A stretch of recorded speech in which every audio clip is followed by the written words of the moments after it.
Hey guys, welcome to my unboxing of the ASUS Zenfone 3 Ultra. So this is a very large phone that is almost literally in tablet territory here because it has a 6.8-inch screen. That's a 1080p screen. Snapdragon 652, 4 gigabytes of RAM, 64 gigabyte ROM, 4 gigs of RAM, running Android 6, and has a 23 megapixel camera. So let's have a look.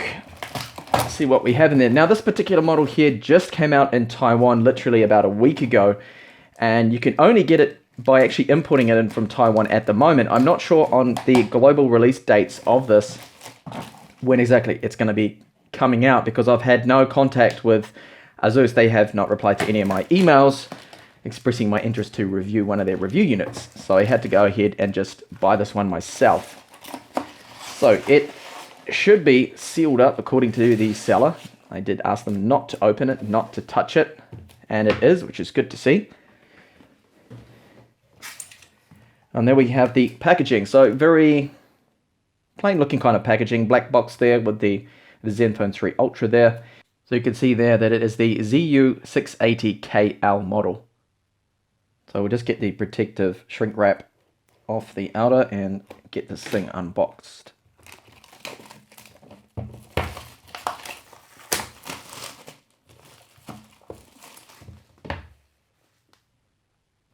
Okay, so let's get this open. This isn't well presented there.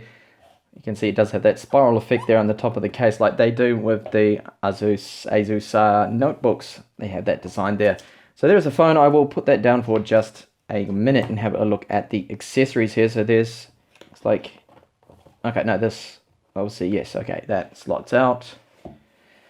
And here we have included earbuds there. They look okay. Hopefully they're reasonably premium. Hopefully they output a good sound quality. I will test them out in the review. So they are labeled and marketed as Zen Ear.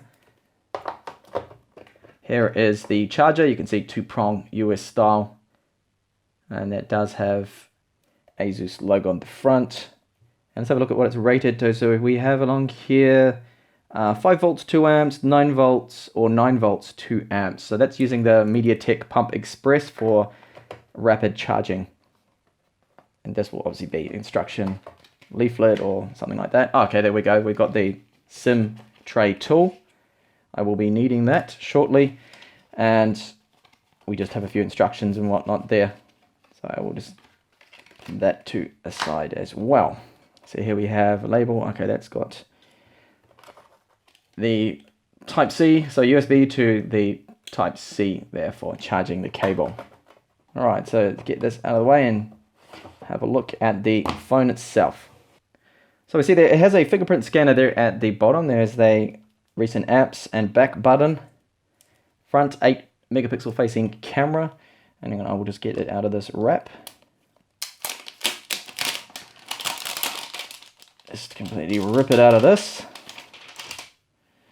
There we have volume up and down. Here we have LED flash. It looks like it does have actually 2 tones in there, I can just see.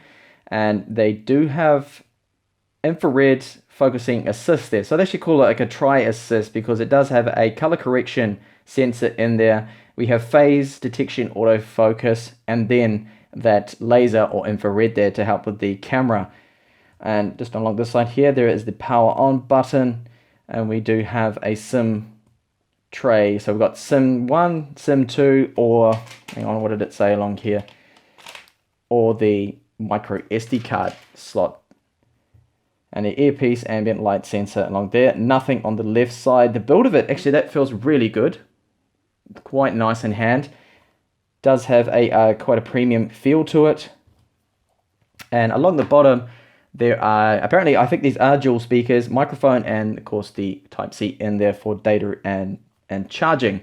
So I'm just going to have a look at it now, size-wise, compared to my Mi Max.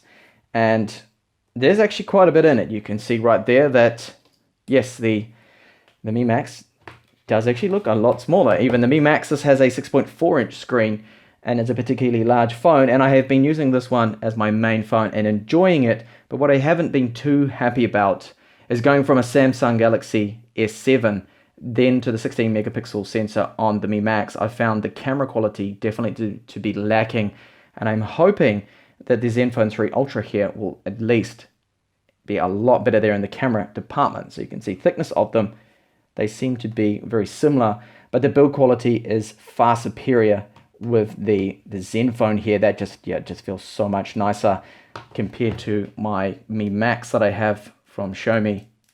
And the Xiaomi is actually making a bit of a creak then when I'm in a tiny little bit of flex. This would probably be a lot more easier to bend.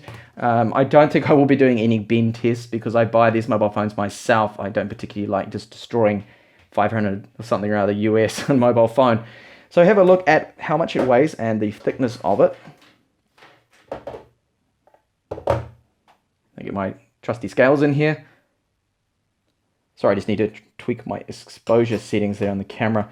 So it's at 238 grams, where the Xiaomi Mi Max is 200. And we'll have a look here at the thickness of it now. So the thickest part is right here where the camera, it does actually stick out a little bit, so there's a little camera bump, but I'll just first test right here in the middle. And that is, there we go, so that is 7.1 millimeters. That's not bad at all. And where the camera bump is, that is 7.65 millimeters.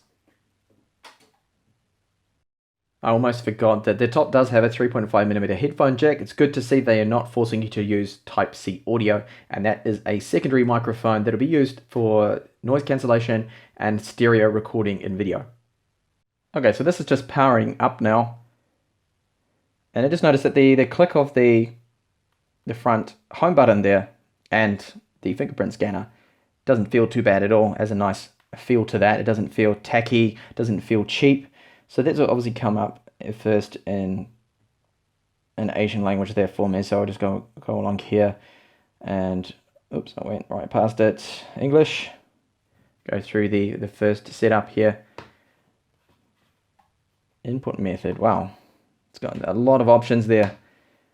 So it's good to see the ROM is definitely going to support all those languages there for you. And I will not set that up at the moment. I'm going to skip this.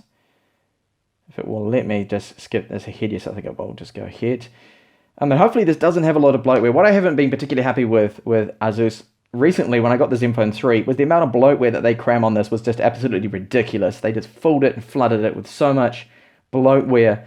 Everything's called marketing hype Zen this and that, super audio that, sonic this, and I wasn't particularly happy with that. Okay, so set up a fingerprint. Obviously I'm going to need to put a password in normally first. Okay, I'm going to go with a pin. Require pin on start. No, not at the moment. Pin number.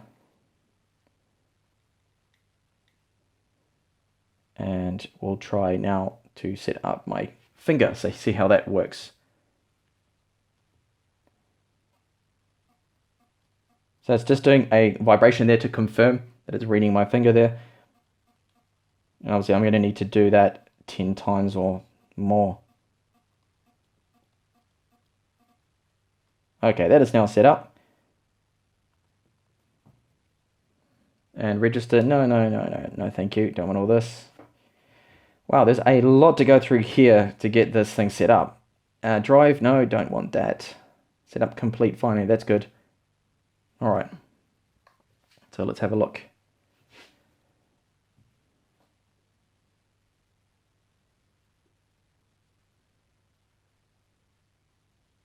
All right, so here's the Zen launcher. I can see that there's a little bit of bloatware there already. Power and phone boost, my ASUS, sorry, and Google. What else do we have on there? Facebook Messenger, Zenfone Care, Zen Talk. Okay, it's just running me through.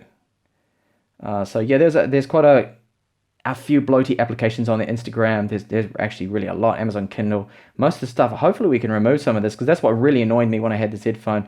That you can disable the applications, but they wouldn't let you uninstall most of them without having root access to it. And what else we got on there? Themes. There's Yahoo. There's a couple of things there that definitely bloatware ones, uninstall. Hopefully those, okay, this one can be removed. So it looks like we can remove at least some of the bloatware they're going to install on here. But there's a bit of it. All right. So get out of here and I'll just go into settings, have a look at the Android version, which should be Android 6.0.1. And then has the June 1st Android security patch level. And have a look at the storage, so how much free storage we're going to have on here. But there's a lot of settings in here. Look at the Zen Motion, power management, a few extras that they have put in there. So it's under storage and USB. So we have 51.91 gigabytes free, which isn't too bad at all. So there's plenty of space there to play around with if you're not going to use a micro SD card that is to expand storage. So have a quick now at the camera. So that launched up really quick there. And just quickly go through some of the settings.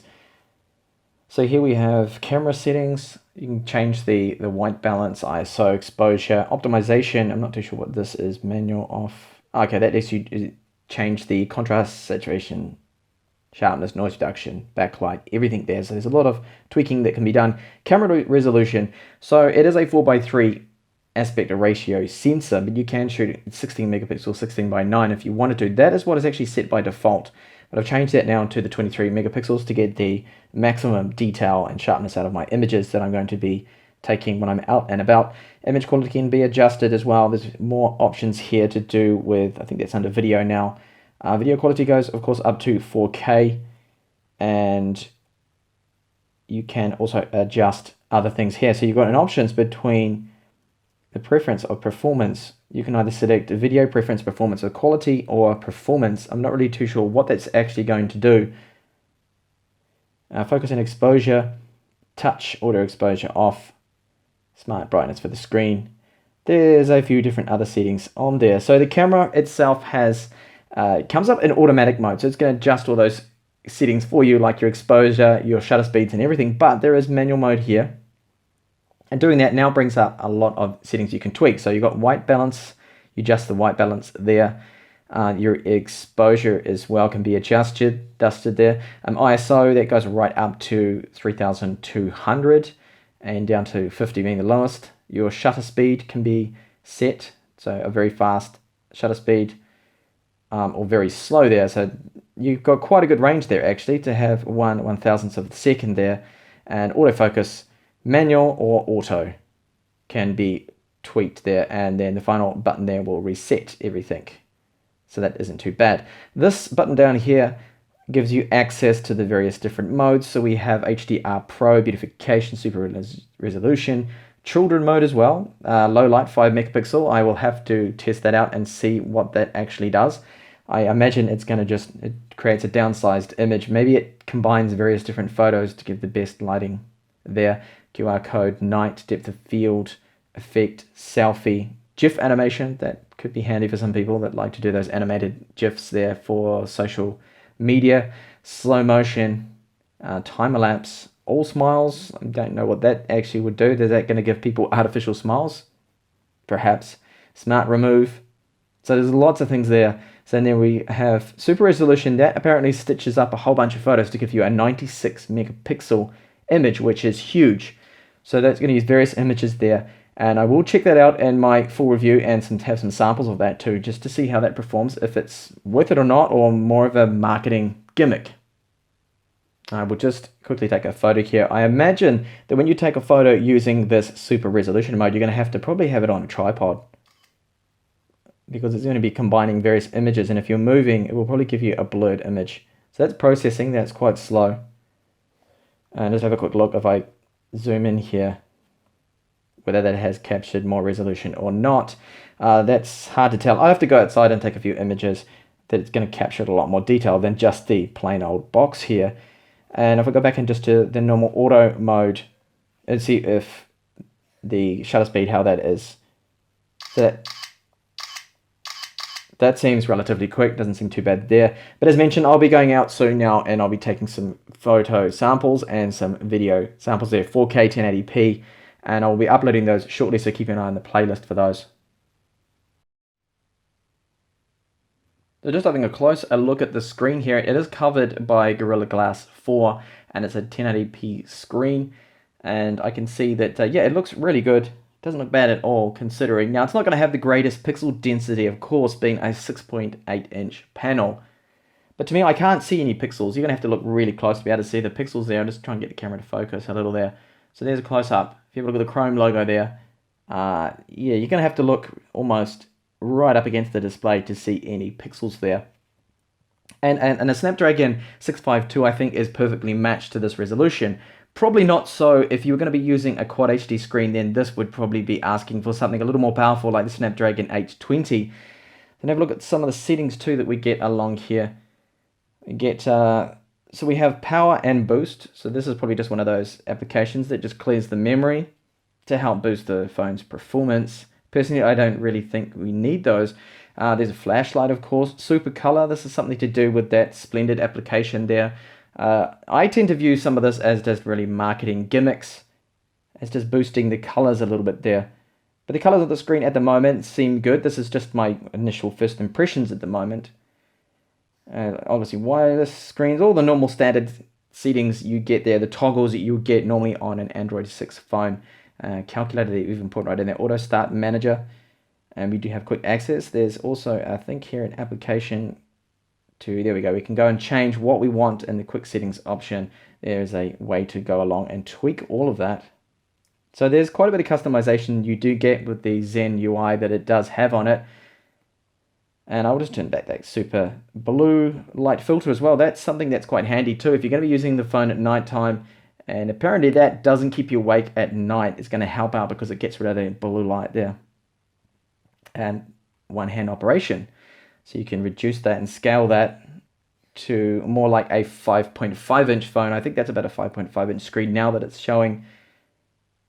And you can size that down to about a 4-inch screen or even less. That's quite small there, which is handy if you just only want to use it with one hand, so just my thumb. So just show you, to unlock the phone, you actually need to wake it first. So you can't just put your finger on there and it instantly unlocks, which other phones do. You have to tap it first, wake it, and then it will read your fingerprint. So I'm just going to quickly test out those dual firing speakers that ASUS market as being some of the better ones there, with some sort of terminology they put behind it that it's got, you know, great speakers. So let's have a listen to them.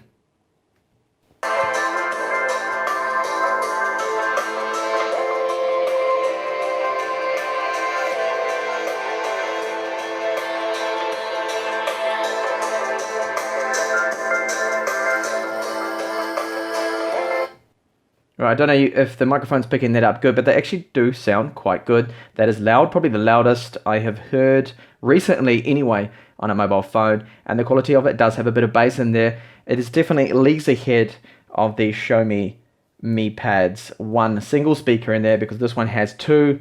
So speakers sound okay. Now the location there of the volume up and down button on the back is a little bit awkward, I find, and because they put the SIM trays here where you'd normally have the volume up and down rocker there, and being so large, it's a little bit harder to actually be able to get access to that. So I guess design wise they had to really put it on the back that at least you can get one finger to, but it still feels a little unnatural.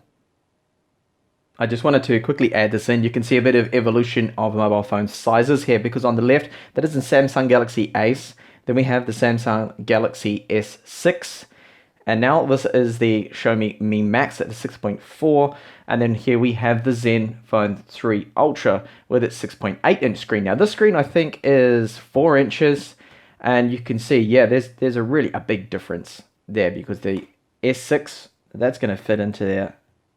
Look at that. Massive difference in size there. So yeah, we're getting, these are mobile phones that are almost literally tablets, and I'm not going to be one of those reviewers and give that as a con, say that's a con of the mobile phone because it's just too big. That's not for me to decide if a mobile phone's too big for you. Obviously you know whether you can handle that kind of size of a phone, and it's something to, of course, bear in mind there. But I do like the larger phones here because the screens are just so immersive having them so large, and you could literally probably just ditch your 7.5 or 8-inch tablet and just use one of these. So that is my unboxing and first look here at the Zen 3 Ultra. And so far, first impressions, the screen is nice, the build quality is excellent. It does feel very nice in hand, and I can just hold it with one hand, which is good to see. The volume button location, okay, that's a little bit awkward. It's not the best, but honestly, I don't think that ASUS had any other way to put those buttons on there. The camera so far, well, I need to look into that a little more. I'm going to go out and about in town now, take a few photos, take some video samples, so they will be up and coming in the playlist there. So do subscribe if you want to see more on this particular mobile phone, because I will have plenty more up and coming. Gaming test as well, battery life test, benchmarks. All of that is going to be covered also in the full review. One thing I don't like is the typical bloatware now that we're getting on these mobile phones. They have crammed in a lot in there, and connecting up to my wireless, it also forced me to download some more applications, and I wasn't really too happy with that. It downloaded some games, but luckily I could uninstall them without having to get root access.